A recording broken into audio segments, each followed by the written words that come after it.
Hi, Dr. Joyner. So my name's Taylor, and I'm the president of the Student Senate, and I just want to say welcome on behalf of the student body. We're all so excited that you're here and to get this chance to talk to you today. So. And my name's Casey O'Brien, and I'm a writer with the Torch. Okay. And it is a pleasure to have you today. Thank you so much. I'm excited to be here as well. Great. So, do you want to start? Or? Sure. How does it feel to be Wittenberg's first female president? It feels great.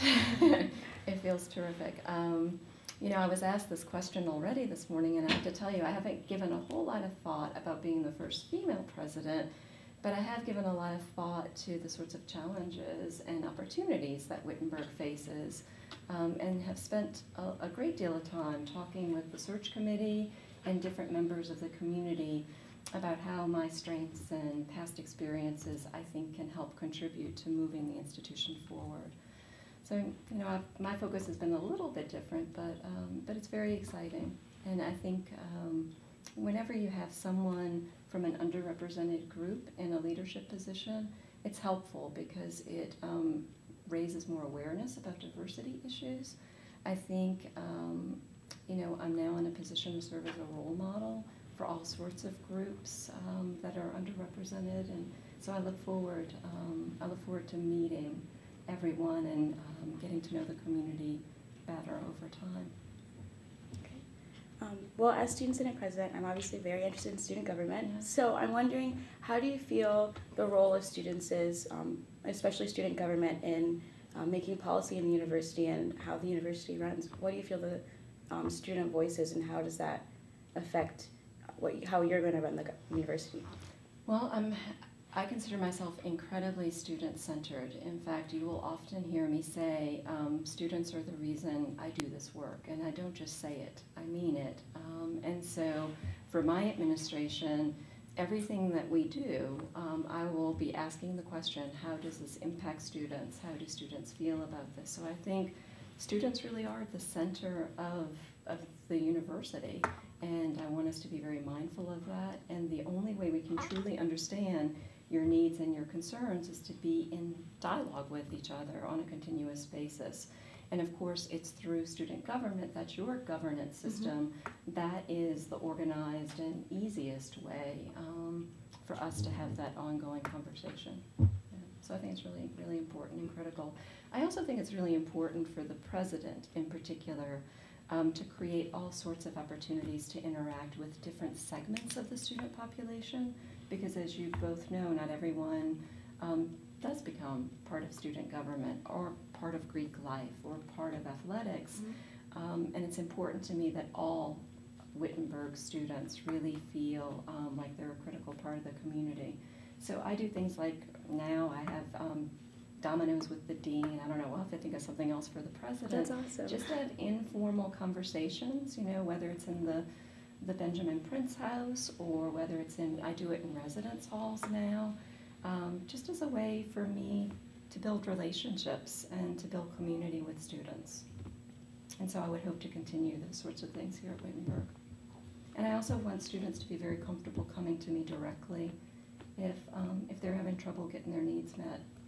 Hopefully that won't be the case, and campus will be responsive, but if not, I want students to have the opportunity to interact with me directly.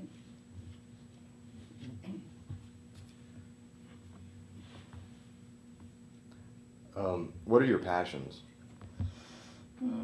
That's an interesting question. Do you mean professionally or personally? Both. Okay. So professionally, I feel really passionate about a liberal arts education, and I think it's because my own liberal arts undergraduate education changed my life in very powerful ways. And it's truly because of that experience that I've decided to devote my life to this work. It was through my undergraduate experience that I really discovered who I was as a human being, where I was really able to think through my responsibilities to others, and perhaps most importantly, my responsibility to the larger community. And so this is where that notion of service came in for me, a life of service, if you will.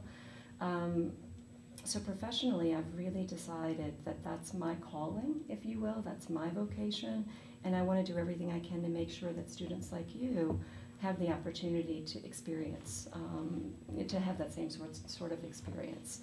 On a personal level, I love athletics. So I spend a lot of time with my family at university athletic events, and I anticipate continuing to do that here at Wittenberg. So of course I've been reading about the really quite amazing history of success in athletics. And it's, I think, one of the things that's really distinctive about this institution. We not only have a great national academic reputation, but we also have a great athletic reputation. And I think things like athletics, things like study abroad, things like community engagement, all of those things outside of the classroom really help to develop students holistically. And so you will see me involved in a lot of those sorts of activities as well, because service has always been sort of at the core of my life. So being involved in the Springfield community, typically it's been around issues of poverty and homelessness. I don't know if that will continue in Springfield, but that would be another area of passion. I also read everything I can get my hands on, and I have since I was just a young child. So in every spare moment, I mean, my ideal vacation would be to be somewhere with just a stack of books, which my husband and children do not understand at all.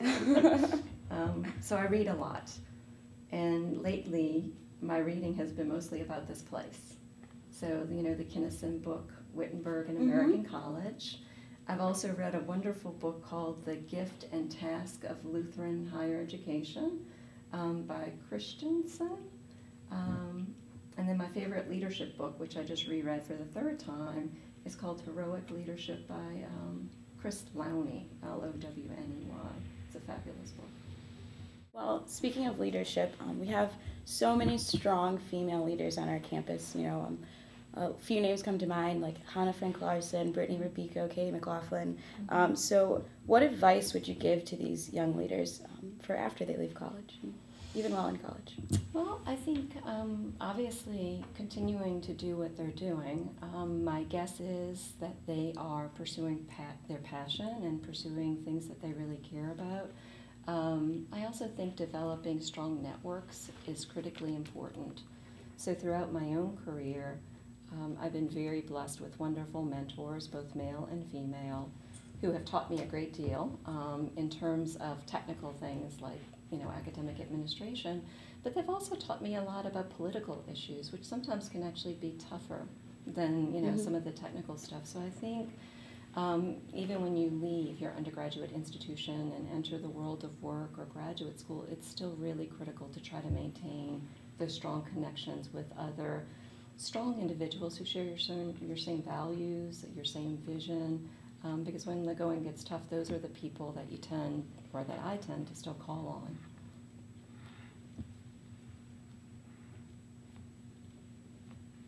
And then the other piece, I guess piece of advice or counsel that I would offer, and it's easy to forget this, but I think it's so important.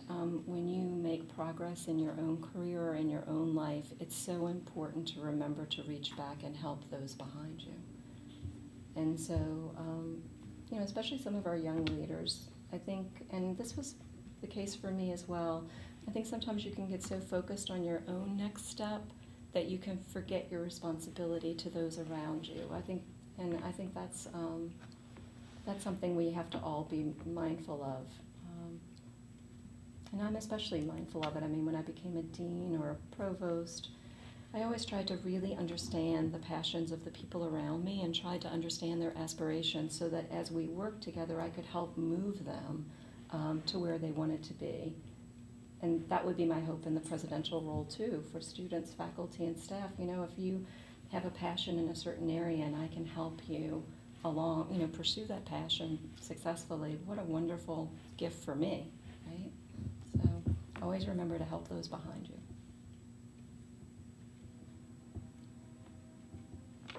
Earlier you mentioned your family. Yes. And I just want to ask you if you could describe your family and if they'll be moving to Springfield with you. Absolutely. I would not be coming without my family. All right. All right, so my husband is Jay, and we've been married almost 26 years. We met each other during our undergraduate education at Loyola University in New Orleans. And he's a wonderful, wonderful partner. And we have 3 children, 3 sons. Jay, my son Jay is 13 years old. Alexander is our middle son, he's 9 years old. And our baby is Christopher, he's 8 years old. And my mother-in-law, I won't tell you her age. She also lives with us to help care for the children. It's not clear whether she'll be moving to Springfield, but definitely Jay and the boys will be moving with me, and they're very excited. And what's her name?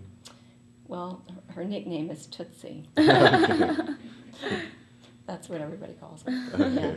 And she's more well known in the Winter Park community than any of the rest of us.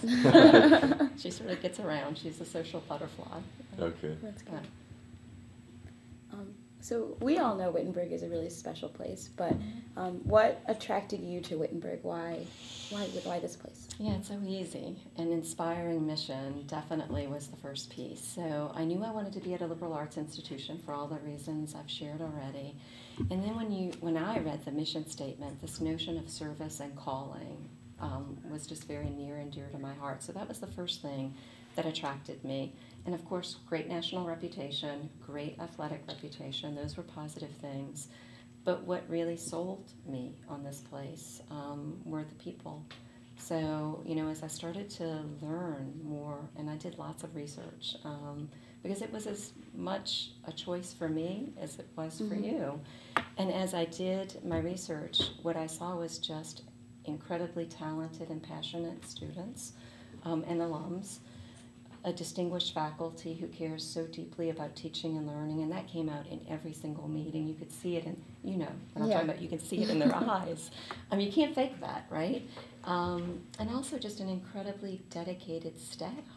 So, I do things like talk to everybody on campus, if it's the groundskeeper or the person serving food, in the dining hall, and you could just see a sparkle in their eye. They love this place. And that's the kind of community I want to be a part of. So I think it's the inspiring mission, the great national reputation, and then clearly the people. Every institution is only as good as its people, and I sort of already have fallen in love with the people. That's exciting. I was looking on Rollins' website, Yes. and there were several articles that stated that you had a concentration in student retention Yes. rates, and also Yes. the release mentioned that as well. What success did you have at Rollins in this regard, and how do you hope to have success in this area at Wittenberg? Sure. Well, one of the things I'm most proud of is when I served in the provost office, we actually initiated a campus-wide student success and retention initiative that involved 7 different work groups made up of faculty, staff, and students. I think it involved probably 70 different people.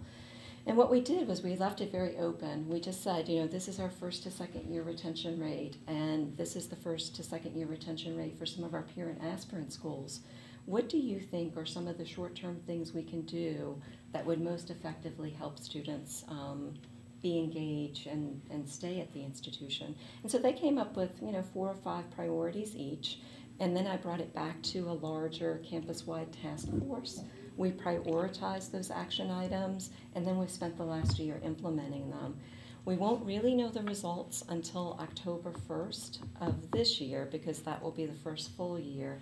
But preliminary data suggests that the students that we've been targeting have fewer academic suspensions, fewer dismissals, and higher GPA. So we're very optimistic that at least some of the actions are working well. And how does that translate to Wittenberg? I'm not sure because I'm not here yet. But I suspect the same sorts of issues that face our Rollins students face Wittenberg students. So I suspect that there's some concern about finances, just given the national and international economy. I would guess that there's probably some concerns about maybe some areas of campus that aren't quite as student-centered as maybe we would like. One of the issues on my own campus now is we don't always offer courses at the time students can best take them. This is particularly an issue for student athletes who have practice. Mm-hmm. So, you know, if we offer courses late in the afternoon, sometimes our student athletes have trouble getting into those courses and meeting the requirements. So I suspect some of those issues might be the same at Wittenberg, and we could try to implement some of the same strategies. But I don't know enough yet. Yeah. Okay, well, so do you have any questions for us? Yes, so I'd like to know what you love about Wittenberg, and I'd also like to know what you think are the most important things for your new president to do the first 90 days on the job. Well, my favorite thing about Wittenberg is the community, how passionate everyone is here. Everyone is passionate about something, whether it be a herpetology club or student government, which I absolutely love. I love that even though it's the middle of midterms week and everyone's tired and stressed out, everyone is still friendly and wanting to know how you are. Everyone's really compassionate. I love the relationships that I have with my professors.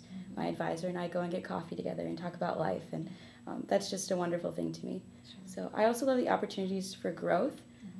When I came to college, I had never ever been in student leadership, and I really wasn't that involved in high school, and through meeting people and having positive role models, I was able to kind of really see my full potential, and I feel that happens for everyone. So those are really my favorite things, and I think something that's really important to me in the first 90 days of your presidency is to really know that you are passionate. I know that after talking to you, but I think it's really important for the student body to know how passionate you are about Wittenberg, and how confident you are in the people here, and how confident you are in the university and where the university is going in the future. Absolutely. Well, I'm moving my entire family here, so that's step one. That's a big deal. Definitely confident and passionate about this place. Yeah. Yeah, thanks. Well, my favorite thing about the university is it would have to be the personal interactions, Sure. and especially with the faculty and the professors. Mm-hmm. I mean, all the professors that I've had class with, if they're still here teaching, like, I still talk to them. I'll stop by their office, and they're just a wealth of information all the time, and just good energy all around. And I mean, the students too. I mean, just all the people on this campus are amazing. And you know, you asked me what year I graduated. Do you know I still keep in touch with some of my undergraduate professors? all right, that's Yeah, awesome. that's awesome. I told you, it was a life-changing experience. And I suspect you will still keep in touch with some of your professors Definitely. 15 or 20 years I hope down so. the line. Me too. Yeah. And I guess if I were you, I'd want to maybe quickly establish these connections with people. I mean, I'm sure you already have, but I don't know. That's a hard question. Yeah. Just yeah. Well, I am hoping to have open office hours for students so that you don't even have to have an appointment. You can just come by Okay. and talk. That's and I a great think, idea. Yeah, I think that would be one great way for me to, you know, get more connected with students and have them be comfortable just sharing information about what's going well and maybe what's not going so well. Yeah. Sounds like a good idea. Thanks. We're all rooting for you, and we're all so confident in your abilities, and we know that you'll do a great job. So. Well, we're going to do it together. Yeah. So I'll definitely be calling on you for assistance at various times. Anytime. So thank you. Thank you. All right.